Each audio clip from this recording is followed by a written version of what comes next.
ने चिल्ला चिल्ला के बोला था कि भाई याद कर लो, याद कर लो, याद कर लो। तो अब अगर नोट्स फिंगर टिप्स पे नहीं है तो बहुत गलत बात है बेटा। आगे तो हम बढ़ते जा रहे हैं बट पुराना सब भूलते जा रहे हैं, तो कोई फायदा नहीं हो रहा है। तो भले ही हम 10 चैप्टर जेई में पढ़ के जाएं, बट वो 10 ढंग से पढ़ के जाएं। ये नहीं कि हमें सारे करने हैं और उस सारे के चक्कर में हम एक भी चैप्टर हमें ढंग से ना नोट्स याद है, ना इंपॉर्टेंट पॉइंट्स याद है, ना प्रॉब्लम अटेम्प्टिंग स्किल्स पता है, वो गलत हो जाएगा बेटा। अपने को नोट्स को बहुत सीरियसली लेना है।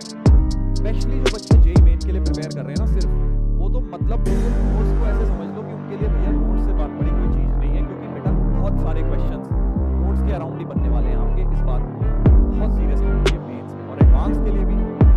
नोट्स जो है इंपॉर्टेंट, क्योंकि वही आपके पास एक तरह की कुंजी है जो आप यूज कर सकते हैं जाके एग्जाम में बैठ के।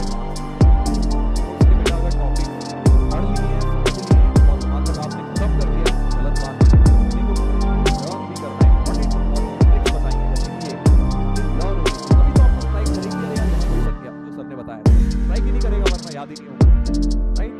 इसीलिए बेटा आप प्रॉब्लम सॉल्विंग में फंसते हैं कि आपको क्या है, समझ तो आ जाता है। देखो मैथ समझना एक चीज है, समझ अच्छी तरह आ रहा है, उसमें जितना आपका रोल है उतना मेरा भी रोल है, क्योंकि मैं कोशिश पूरी कर रहा हूँ। बट खुद से करना वो सिर्फ आपका रोल है। खुद से समझ पाना, खुद से सोच पाना, उसमें सिर्फ आपका रोल है, क्योंकि आपको सोचना है कि भाई ये चीज बन गई वैसी, तभी सोच पाओगे।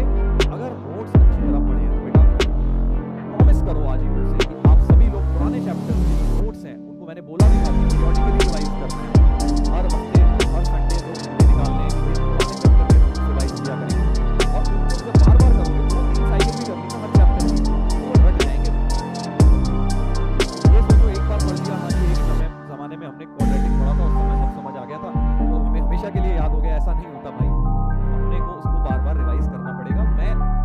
मैं ही भूल जाता हूँ। अगर मैंने मान लो 6-8 महीने एक चैप्टर नहीं पढ़ाया तो कई बार ऐसा होता है यार भूल ही गए क्या होता था इसके आगे, या ये चीज क्या थी, तो वो एक बार रिकलेक्ट करना पड़ता है। बट आपको भी बार बार रिवाइज करना पड़ेगा। What I am trying to say, अगर आप भी ऐसे रिवीजन नहीं करेंगे तो भूल जाएंगे, थोड़े दिन बाद भूल जाएंगे उस चीज को। उस समय चाहे समझ आ गई, बाद में भूल जाएंगे। ऐसा होता है ना बचपन में, कोई आपका बहुत अच्छा फ्रेंड होगा सेकंड थर्ड क्लास में, अब शायद उसका नाम भी याद नहीं आता होगा, ज्यादा कई बार पढ़े जाओगे तो हो जाएगा।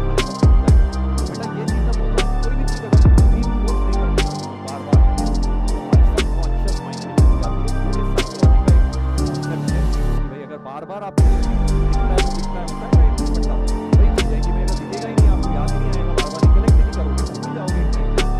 इसलिए बोल रहा हूँ उसको बार बार देखते रहिए, बार बार उसको रिवाइज करिए। मैं जानता हूँ ये बोलना आसान है, करना बड़ा मुश्किल है, क्योंकि बेटा नए चैप्टर भी चल रहा है, पुराने चैप्टर्स के भी नोट्स रिवाइज करने को बोल रहा हूँ, तो बेटा करना तो पड़ेगा ही। क्योंकि जब तक नोट्स के फंडे याद नहीं होंगे, क्लियर नहीं होंगे, एग्जाम में कैसे अप्लाई करोगे खुद से, इसलिए याद रखना, ठीक है। चलिए।